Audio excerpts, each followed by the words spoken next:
just did. All right. There you go. The conversation is important, and it took us like 2 years talking about it. Yeah, for sure.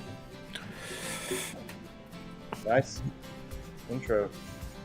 Oh, this is your countdown. Yes, this is our countdown. So I'm having to. You set this up. Did you set it up to record, Aaron, or just to go live? I thought I hit it to go live. I see something that says live in 30. Well, it's been live for 38 seconds. Yeah. No, so Unless there was a new setting. no. I was gonna record it as well, but I think you can only record only. Yeah. After the fact, because Facebook has been muting, like, even parts of our worship services. It's, it says we don't have the music rights to some of the songs that we sing, and we sing some old songs, but it doesn't mute the songs. It's muted sections of my sermon. So, like, the only part of our video that I want to use the audio for, it's been muting. And it's been doing the same thing for some of our podcasts. So I'm going to have to get them downloaded and ripped off of YouTube, I think. So just Facebook is not YouTube? Yeah, as far as I'm having to go back through and listen to them all before I... Another reason why I want to leave Facebook. They're muting our Behind the Beers podcast. Those liberals.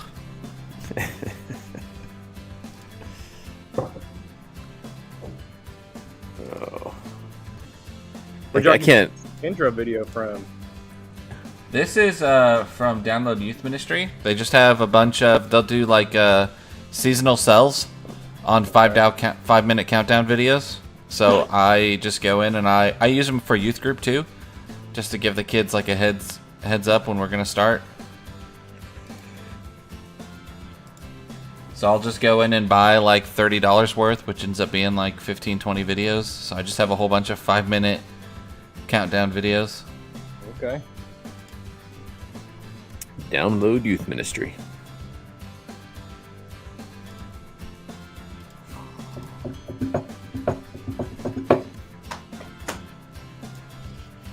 Beard's looking good, Jody. Thank you. I started growing it out before Sabbatical and haven't tried to trim it up since then. Has anyone said anything? Yeah, we had Are you dinner. allowed to? We had dinner with a family last night from church, and about halfway through it, they finally were like, "What are you doing with the beard?" I'm like, what do you mean? They're like, "It looks kind of nasty." What? Yeah, they're pretty open about what they think. That's But, rough. That's the bad thing. And there's a few older people that joke with me about it and let me know they don't like it. We have one elder that doesn't like it. I think he's kind of got a military background. And there's something about the beard that he's like, that's not good. But other than that, I've had some people say, it looks good, you should keep it. I think it looks good. So our Football Officials Association has always had the New York Yankees clean-shaven policy. Really? But this year, they implemented a trial policy that allows us to have a nicely groomed beard. Okay. And there's some old school They don't like it. that they're like, this is a downfall of our association. It's like, yeah, but if you want to keep young people, like, that's the deal. We can't keep officials. And these young guys will come in, they'll go through everything, like, hey, by the way, you got to shave. And they're like, no, I'm out. And they don't come back. So, Nah, I'm out. Well, it's good they're open to changing the policy a little bit. as long as nobody abuses it, I think it'll probably stick around. So, which makes me happy.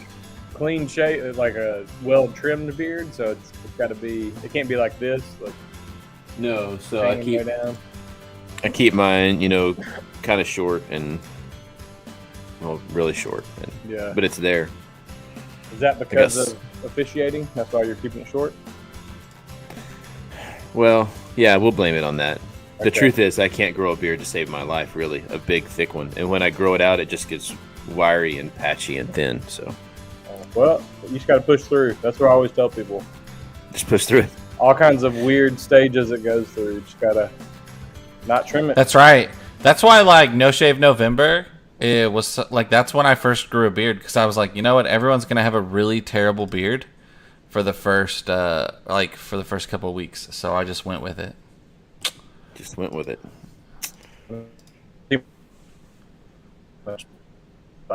Till we're all growing a beard. A man's face should never be bare. We just want some facial hair. We're anticipating, yeah, everyone's waiting for a beard. Well, hey, good morning, everybody. This is Behind the Beards. And here on Behind the Beards, we pull the curtain back, take a look behind the scenes, and try to reveal the things that go on in the hearts and minds of your church and ministry leaders. This season, we're looking for new ways to prepare ourselves and our people for Christian life, and we're really excited for what is to come. Aaron Partlow, in the top left of your screen today, is a youth minister in Longview, Texas. I'm Joshua Fowler, preaching minister in Baton Rouge, Louisiana. And joining us again, man, this is like 3 or 4 times, Jody Garner from Longview, Texas. Good to have you with us. He's a regular now. I know. Yeah, I think it's third time. Third time? Okay. Does that make you regular? Makes you regular. Regular enough, right? I have a microphone this time, so that's why I'm leaning forward. I'm trying to sound better. Most attended louder. guest. I would say that, at least. I think we've only had somebody else come on twice. Taking the beard thing to a serious level this time, too. So I appreciate that. Yeah, I've been growing out for this podcast. Just for this podcast. That's a beard I could get behind. I think I'm a common guest because it's easy for Aaron to ask me. He just walks down the hall, puts the proximity. pressure on me. Proximity is a value, right? That's right. You want me to fix your computer? Come on my podcast. Hook up your clicker. Well, what's new? What's new with you guys, man? What's going on this week? Man, I've just got a busy week. You know, I'm excited. There's a new coffee shop that opened up a couple months down the road from us. It's on the way to church. It's a solid 7.5 out of 10 for me as far as coffee, which means it's not great, but it's cheap and it's good, and I don't have to make it at home. It's called Revive Brew. If you're in Longview, come out to Gladewater, check them out. It's a Christian-owned company. She saved all of her high school money, and this is the story that my wife told me. I haven't fact-checked any of it, but she saved all her money, and then she bought this place, and she opened it up after she graduated high school, kind of a thing. And so they're really nice people. They're very sweet, and hopefully, if I get new internet today, so we're switching over to fiber, and if they come and install it soon enough, I'm going to head over there because we have Netsis Fall Days is being hosted at Pine Tree this year. And to greet everybody, I have asked Revive Brew to come out and set up a latte stand to serve some pumpkin spice lattes and other fall drinks as people come and enter to Netsis Fall Days. So I'm going to go talk with them a little bit more about that. They're excited about the business and the opportunity to be able to do something like that. I'm excited because they're local and they're nice people and they're Christians, and so it'll be cool. So that is in the works. Other than our youth group is getting a new ping pong table on Thursday, and that's a big deal. Like, we're really excited about it. So new ping pong tables are always a big deal. That's right. So we're gonna have some sweet games coming up. Jody, anything new with your family? Oh, man, we're just kind of in the regular busy schedule. Kids in school. My son's playing flag football. And then, yeah. So it's, what position does he play? Well, he's been playing nothing so far because he's had mono. So he had to sit out for 2 weeks so his spleen wouldn't rupture. So the coach, I'm the assistant coach. The head coach was really helpful and let him snap the ball so he could still be out there. But we'll see. Saturday is his first game. We had our first game this past Saturday, so I was coaching, sweating it out. Other than that, man, it's the regular grind. I try to treat Fridays like a Sabbath day. So that means I try to have sermon printed off and ready by Thursday afternoon, Thursday evening. So I feel like the clock is constantly ticking, and that's where I'm at on Tuesdays. Is like the a 12-hour day for me to get as much done as possible. Yeah, Monday you go like from hero to zero, right? I mean, like Sunday is like really good, and then you wake up Monday and it's like, oh man, I got to do this all over again. Yeah. We have Monday's always coming. The clock is always ticking. It is. So my daughter is in Europe right now, studying abroad. Oh wow! And she got engaged last week. So Oh. it's been kind of a crazy month. We got to see our son, got to see the grandbaby, had all of our kids in our house for the first time in 3.5 years. Everybody was together. So that was pretty cool. And then we sent one back to Oklahoma. We sent one to Europe. Sent Dustin back home to Japan, and now my daughter's engaged. So, wow, it's just crazy how all of a sudden. I remember when the kids were toddlers, like you would go like from week to week, and like how much things would change like all at once. How rapidly they grow, and then somehow you get to this stage of life and look around, and it's like, dude, like life's coming at me at warp speed right now. Yeah, that's a lot going on. It really is. So, at 45 years old, you kind of look at kind of what's ahead and go, man, I don't really know how to process all this. This isn't. I'm not really prepared for things sometimes. So, but it's been really cool, really good. We really like Tyler. He's a good man. I was going to ask that. Do you like him? So you do. He treats it. That's good. Yeah. He's growing, loves God. He and Jody both are growing up together in their faith, and he treats her really well. And we really couldn't ask for a whole lot more. So they got engaged in Europe, in Greece. Okay. When in Santorini. It's true. He sent the pictures. I was like, yeah, if I was there, I probably would have proposed to your mom again because it was. Really, poor guy really cool. Setting that bar pretty high pretty early. I'm saying, like, a lot Valentine's of years. days will never be the same. That's right. There's a lot of years to in between, but good for them. All right. Well, congrats with all that's going on with your family. Sounds like some big things. That's pretty cool. Well, we're here kind of picking up where we left off several months ago. Jody was talking to us about a sabbatical he was getting ready to take, and now the sabbatical has been taken.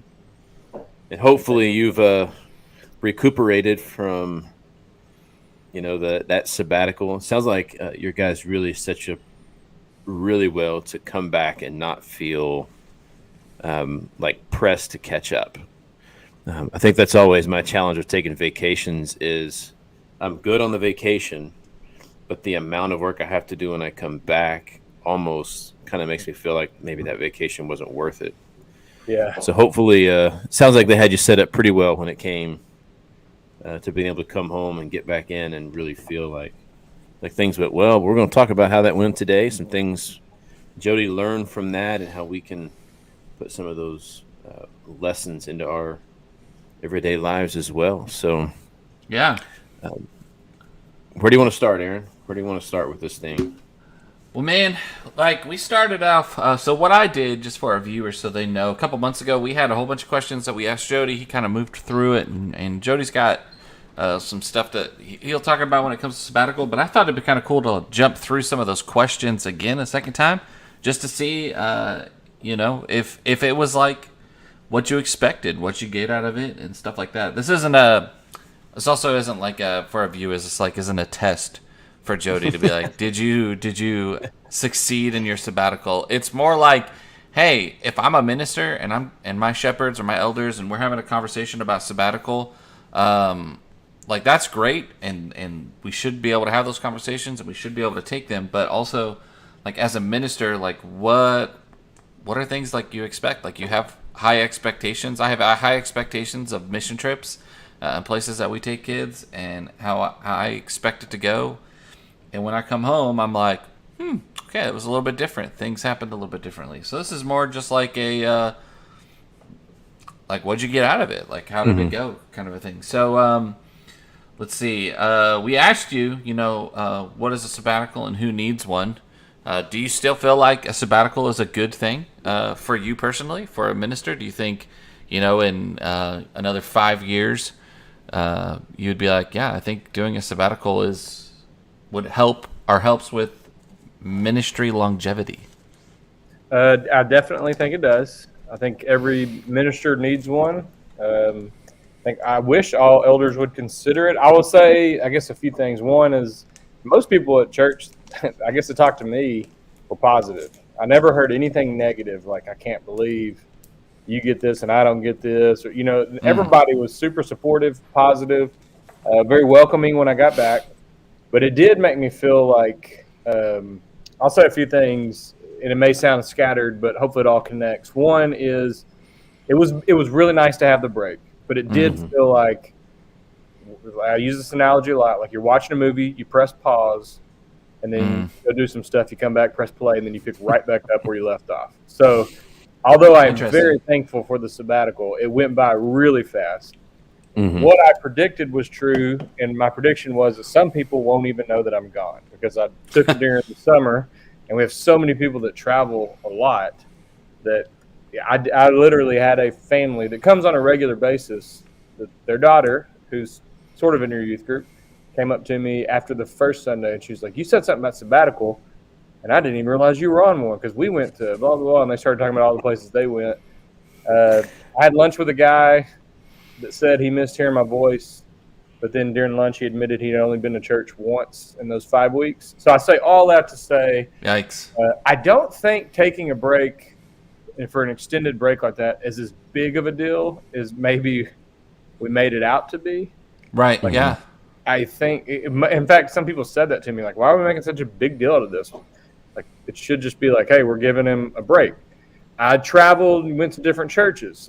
There's one church in Longview that we thought about going to visit, and I was watching their live stream one day, and the guest speaker or whoever was like, hey, so-and-so, our lead minister, he's on summer break. And then they just moved on. I was like, that's all they said was, he's on summer break. Like, and I was just like, oh, it's that easy to just say, like, hey, we're giving him a summer break. So, and that's not to sound, I hope I don't sound negative or like I'm. No, not at all. But I think we took a step for our church to say, okay, how will this sabbatical work? How will people respond?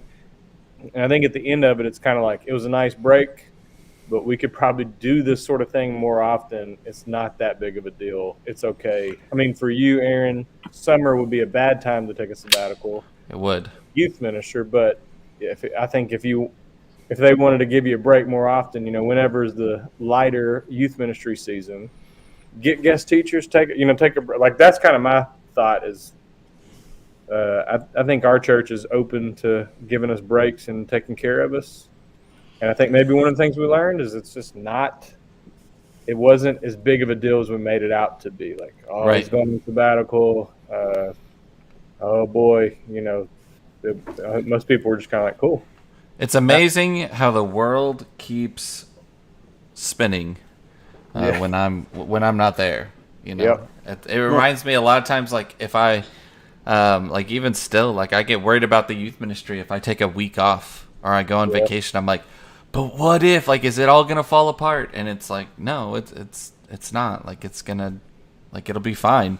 In 5 weeks, 4 weeks, whatever, man, you get some guest speakers to fill in, and sure, like it was weird. I'll say, like, as on staff, it was weird, but I was gone and busy so much that it was like I didn't notice too much. But it was weird to have both our Hispanic minister and our preaching minister not there. We had a new children's minister, and so then from that perspective, and myself. So like for me, it was noticeable that you weren't there, but a little bit was because I was helping out with some Sunday morning stuff as well, and things like that. But yeah, like it's that kind of blows my mind sometimes about you went on sabbatical.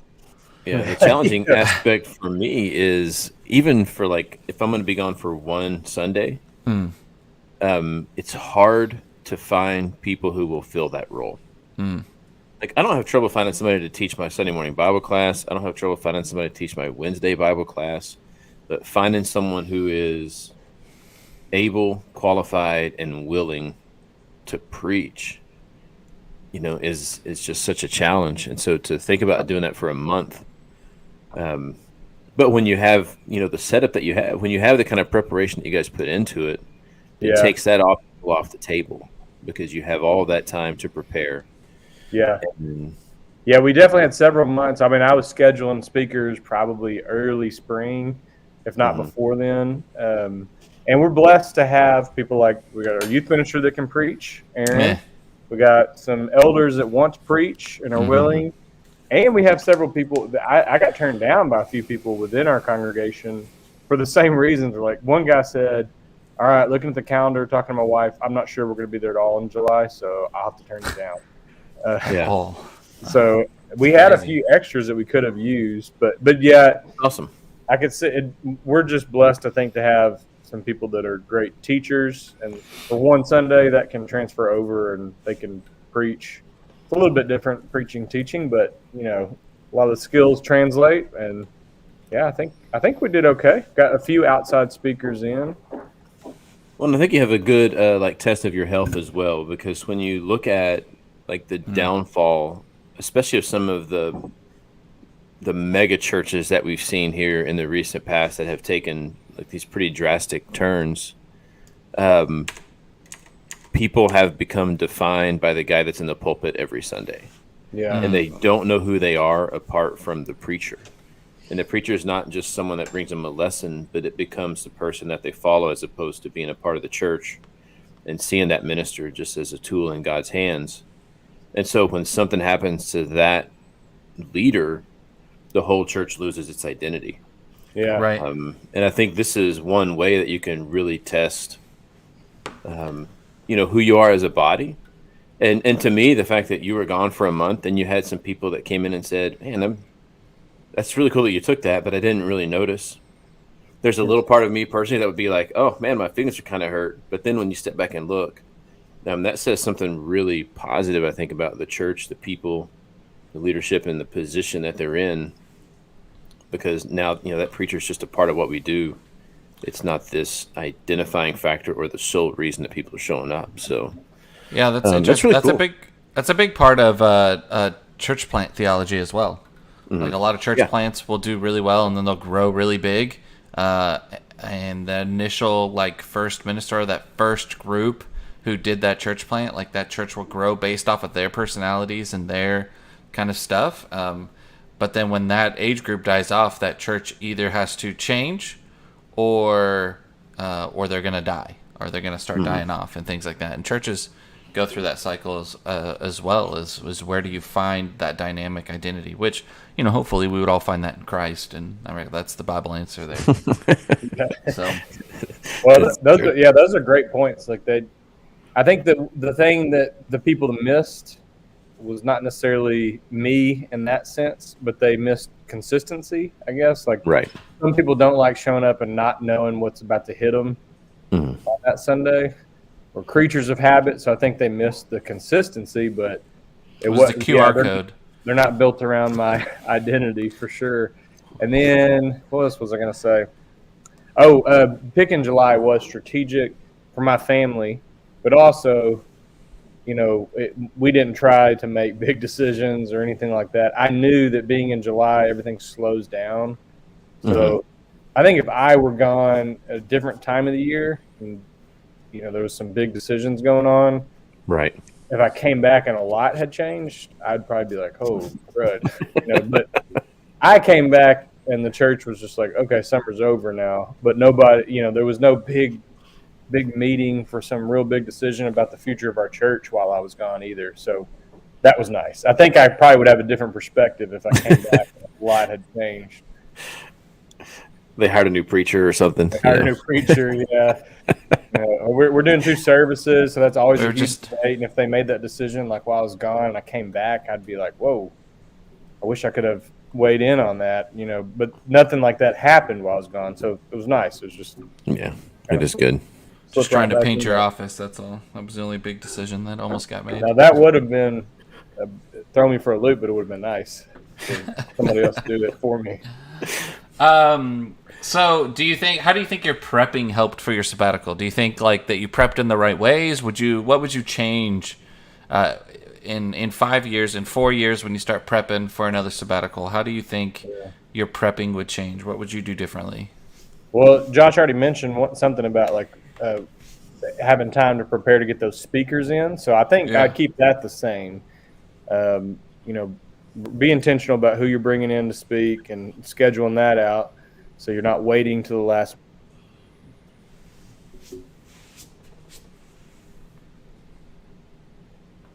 Finish your thought anytime. Till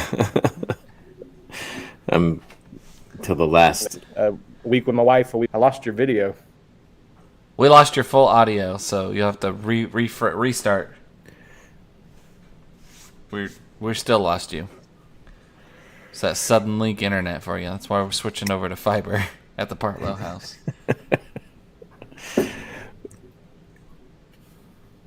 We've had pretty good luck with our AT&T fiber since we got it. Yeah, the fiber like does really well. We had AT&T fiber in Kansas, and it was really sad to leave it. But during COVID, they went to unlimited.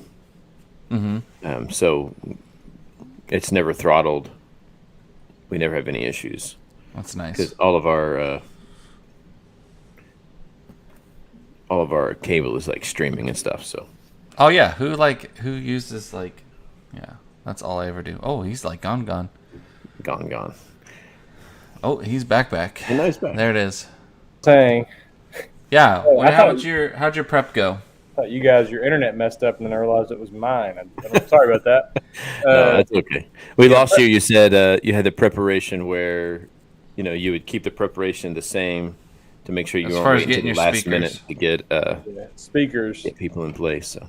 But the overall sabbatical, they wanted me to spend a week with my wife, a solo week, a week with my family, a week reconnecting with family back home.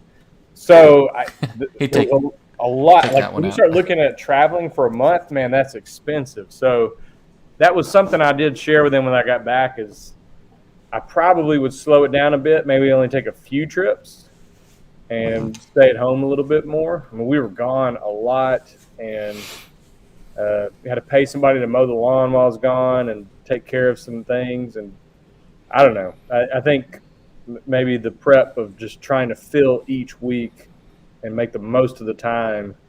I would next time around probably slow it down a bit, maybe only plan a few trips, and spend some more time at home and just relax. Yeah, and traveling's expensive, but it's also it can be stressful.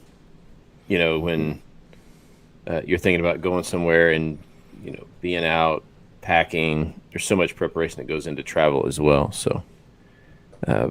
Yeah, definitely. You're living out of a bag. I lived out of a suitcase or a bag basically for a month.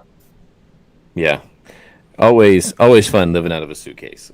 That was one of the things that my daughter Jody was talking about when they're getting ready to go to Europe for 3 months. She was like, "Dad, what do I pack?" I'm like, "Sweetie, you're only going to be able to take like 3 pair of shoes." And she loves her shoes, and she's like, 3? Like, yeah, if that, yeah. We got dress shoes and tennis shoes, and then like pool shoes Sandals. or something, and Sandals, yeah. Or if you're me, that's just 1 pair of Chacos. That's just 1 pair of Chacos. That's right. Those are my church shoes. Those are my beach shoes, and they're my football shoes. So that's right. Your Chacos made me think of something. Or just talking about traveling. Another thing that I would keep in mind for the next time around is this was like the hottest summer I can ever remember. It's always usually hot, but it really kind of sucked the life out of some of the sabbatical. Right. Solo week, trying to go out for a walk or something in the woods. Like I just get dehydrated, feel miserable. So I just stay indoors a lot. So I think going, if it's possible to go somewhere, if you're in Texas in the South somewhere, go somewhere further north where you get away from the heat for a little while. If you're doing it in summer. That's something else I would change. Yeah. Good luck. Good luck finding that in Texas somewhere. Yeah, I think I'm going to have to go to Canada. Yeah. Well, did you find what you were looking for? Or did anything like kind of surprise you while you were on a sabbatical? Man, that's a good question. Yeah, a lot. I think it probably.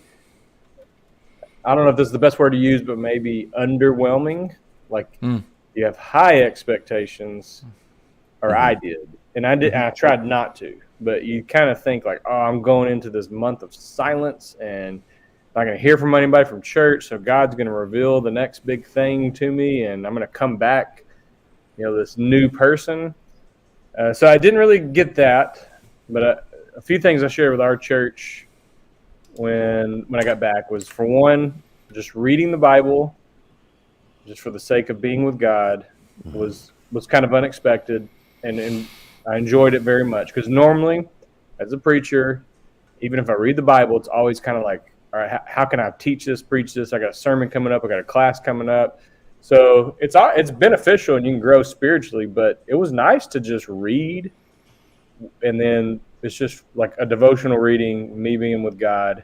There was no like, all right, I got 1 week and I got to try to teach Ecclesiastes. I'm reading through it, Instead, I just got to read it and enjoy it. So that was one thing that was unexpected, but I enjoyed it, and I need to try to implement into non-sabbatical times. I expected this, and it delivered, which was just quality time with my kids, with my wife, without feeling the distraction of my phone constantly going off, or like thinking in my mind. I'm always working mentally, like, oh, I could change the sermon and do this instead. There was no distractions really, which was great.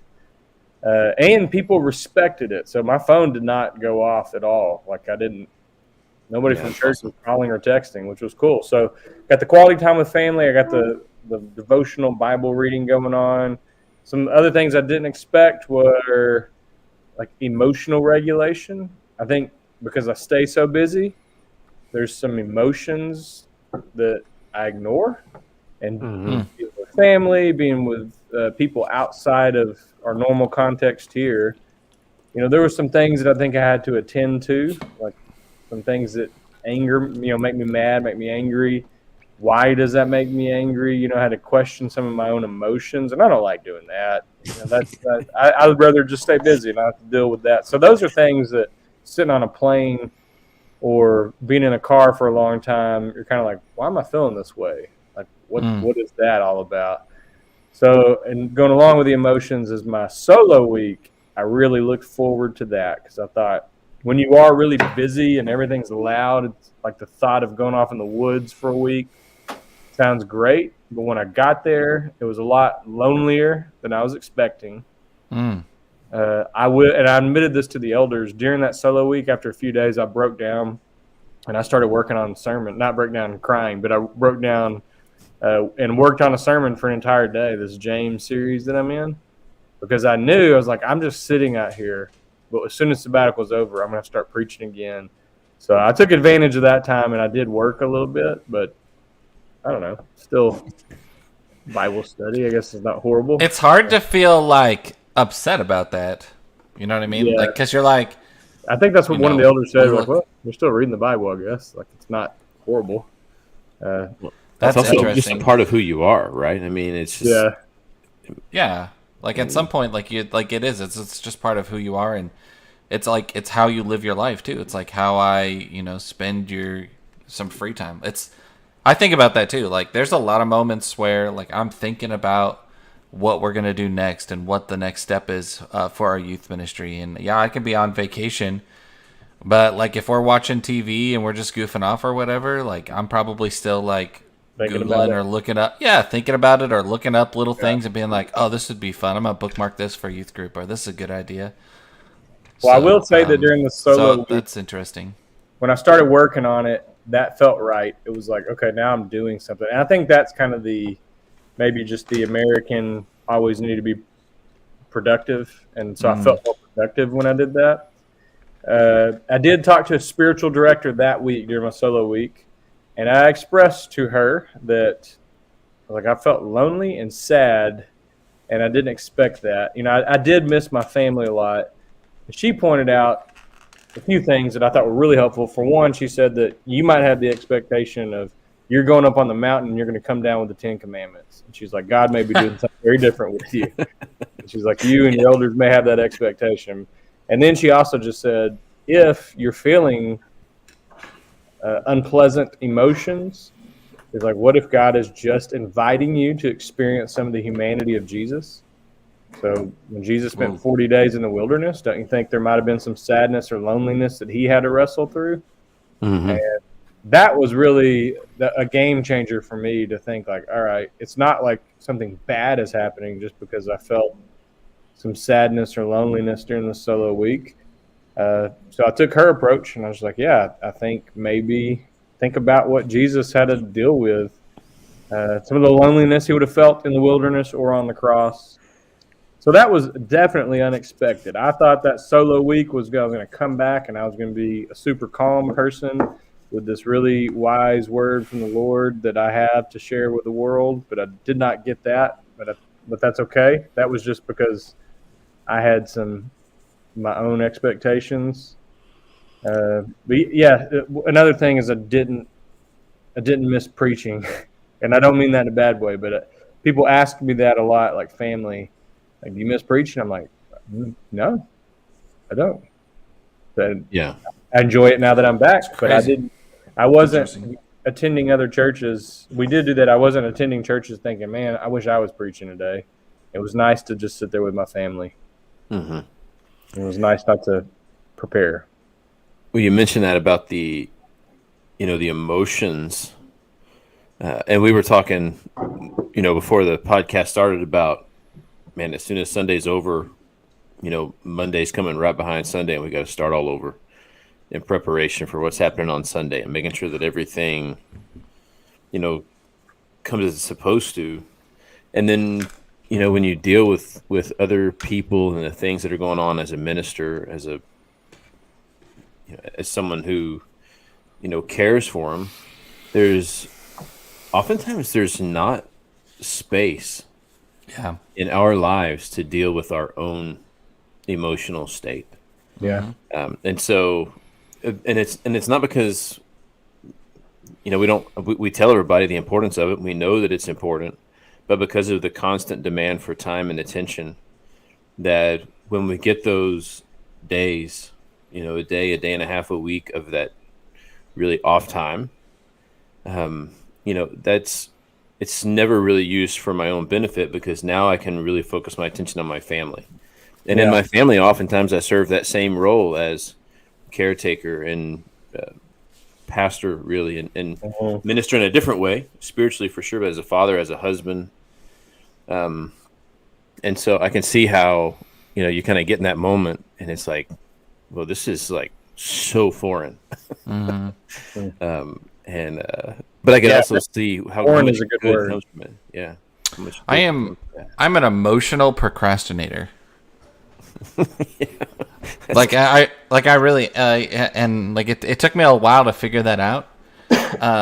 Because and so when you were talking about that, Jody, that's what I was thinking about. Like I would probably I'd be like, oh, I'm gonna go in and have this like awesome holy moment where I'm gonna hear the voice of God. But I'd probably spend like the first 3 days just crying and being upset and frustrated because of things that happened like a while ago that I just never like emotionally dealt with because I procrastinated through it. And I just, I'm really good on the moment, hot spot kind of a guy. Like if something needs done, I function well in those moments. When things go wrong on mission trip, like I function well in those moments to say, this is what we need to do.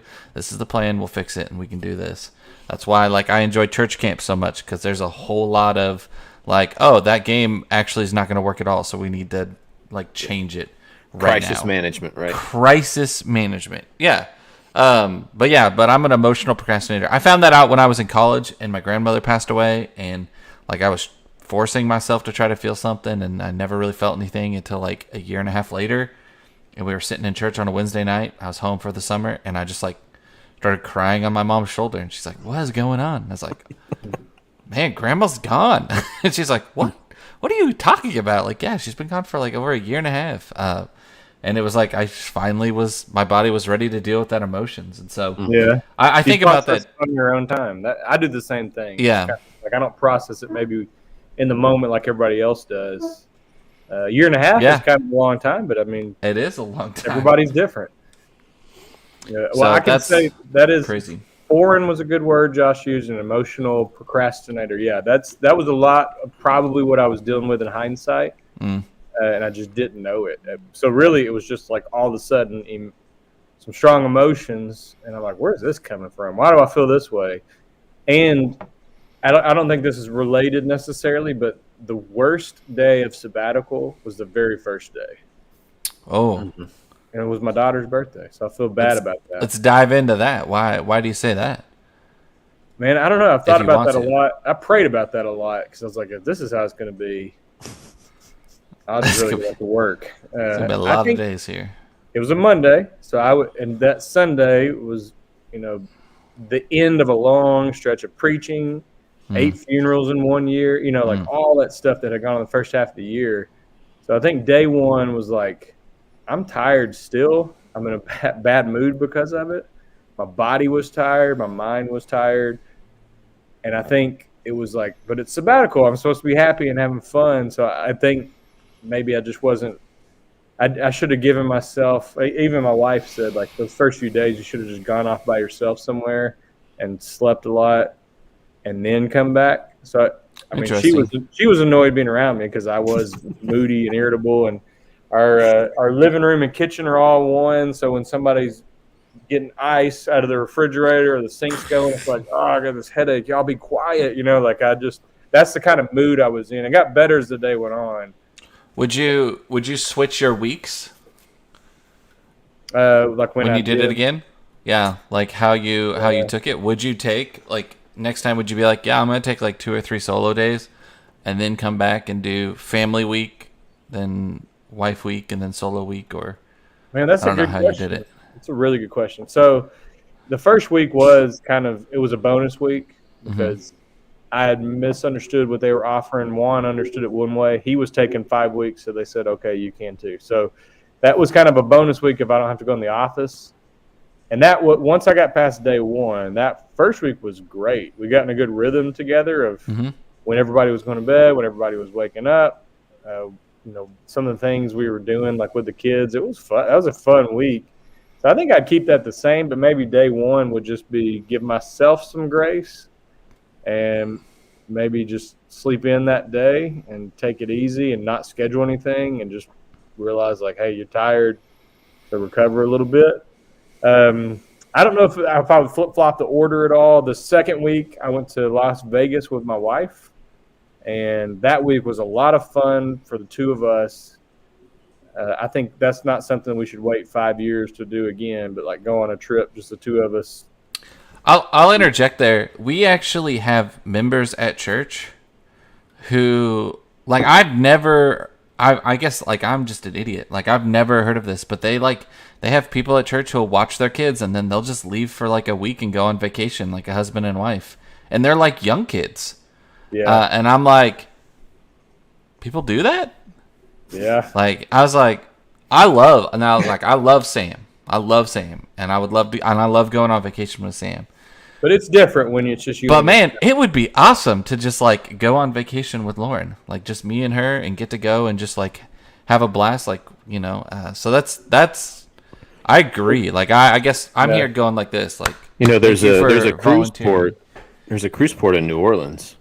There you go. You've got some good friends that are just an hour and 15 minutes from the cruise port. That's right.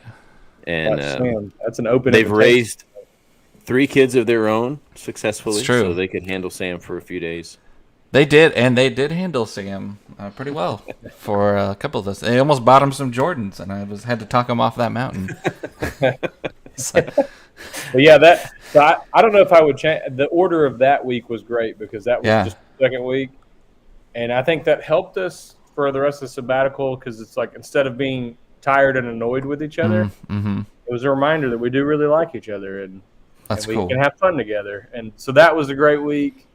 I don't know if I would change the order of anything else. We went to Pagosa Springs and got to stay for free in a house with a really nice host family. They do this for ministers. So if y'all are interested, I could get you in contact. We were 8,000 feet in elevation up in the mountains. that was an awesome week. So there was some tough times with the emotional type stuff that day one, but the rest of it was a great bonding with my family and just relaxing and not working on sermons. Remind me, when did you do your solo week? Was it first, second, third, or fourth? Technically the third week, since I got that bonus first week. Okay. So, was that after vacation with your wife? It was after the week with Jessica, yeah. And the thing that stinks about that is I'd just been away from my kids for a week. Come back, see them for a few days, and it's like, all right, now I'm going on solo week. They're like, you're leaving again? So the back-to-back weeks of leaving them, I don't really know how else to go around it. Bang. Mm-hmm. Got some creatine. Yeah. So busy day today. I asked a lot of people, what order should I go in, like outside of Pine Tree, people that have taken sabbatical. Yeah. Every one of them was like, oh, that's just up to you, and that's up to your scheduling. So it didn't seem like there was any kind of special order that really sets you up right. It was just kind of like however you can get it scheduled. And a lot of it depended on that free week in Pacosa Springs, what dates they had available, and then we built it around there. And I went to a free place in Coshada, Louisiana, called the Abilene Retreat Center. And so I took the dates that they had available there too. So that was my solo week. Hottest week of my life. Yeah, it was hot. It is hot in Louisiana. I can vouch for that. Big old bugs too. I was looking forward to walking through the woods, and I was like, man, I'm dehydrated and getting eaten alive. So that's that on there in the Cassachi Forest, right? Yeah. Is that how you say it? I don't know. Yeah. I had trouble pronouncing that word. Yeah, that was not my that was a cool place. It was really neat. I think it'd be better to come there in October, November when it's cooled down. Leaves are changing colors. Does it cool down, Josh, in Louisiana ever? Because it's got to a little bit. People say that about Texas. They're like, "Oh, it's gonna be cold in December," and I'm like 72. Like, what do you mean cold? Like, yeah, I mean it'll get down in the 50s and 60s in November, December. So that would be awesome time to be out there. Yeah, it would be good. Well, Aaron. I was gonna say, Josh, do you have any more moment, man? I was gonna say, do you have any more questions? I was gonna ask Jody, what's his behind the beard moments? Is there anything else that we haven't shared, we haven't talked about today that you think would be relevant to our viewers or to anybody who's watching this who's interested in doing a sabbatical or what to expect or kind of anything like that, like in your enlightened aha moment? I hope everybody gets a sabbatical if I can help. I mean, the one thing that I could share what I learned, experience, what we talked about, and I can share our sabbatical covenant that the elders, I've shared it with a few others, so if I could help, let me know, email me. So it was nice to talk about it, man. I will say since I've been back from sabbatical, it's like each week is picking up steam to the point where last week I told you, Aaron, I was like, this is one of the busiest weeks of my career with all the teaching and speaking engagements I had. And so to sit down this morning when I woke up, I was like, all right, what am I going to talk about today? And it almost seems like a distant memory now because it's been a month and a half since I've been back. Like, oh yeah, I took a sabbatical and this is what I did. So it was nice for me to just rehash it. Thanks for asking questions, being interested, and having me on here. Yeah, for now sure. I can trim my beard. I've been growing it out for this moment. Make those people happy. I think that's I appreciate you having you on. I appreciate you talking about sabbaticals and things like that. I think it's an interesting topic. I think it's new territory for our branch of the Christian faith, kind of a thing. I always think it's interesting how sometimes we're a little bit slower to pick up on some of these things. Like it does make me laugh because I do know like of some other churches where their preacher just takes it takes 2 months off. Every year, but that's his time to kind of like take a break, but then also prep for the next 3 quarters of those sermons and things like that. And I'm like, I remember having a conversation with somebody one time. It was with a preacher, and his elder was standing there, and he's like, you could preach a sermon that good. You don't have to have notes or anything like this. And he said, yeah, because if the only thing I did was to preach on Sunday, then my sermons would be that elevated or whatever. Like they would be that clean because that's all I'm having to do. But I In most churches, our preachers don't just preach on Sunday. They teach Bible class. They teach ladies Bible class. They do pastoral care. They visit people. They do, they have lots of meetings. Lots of meetings, and you wear lots of different hats. That like Sunday is not the only day that we work, or and that kind of stuff. So it's interesting. It's interesting for me. Yeah, take breaks, man. I think I talked to a preacher that said he was on a 3-week study break, and I was on a big every 5-year sabbatical that was only 1 week longer than his every year study break. And I was like, oh, right, okay.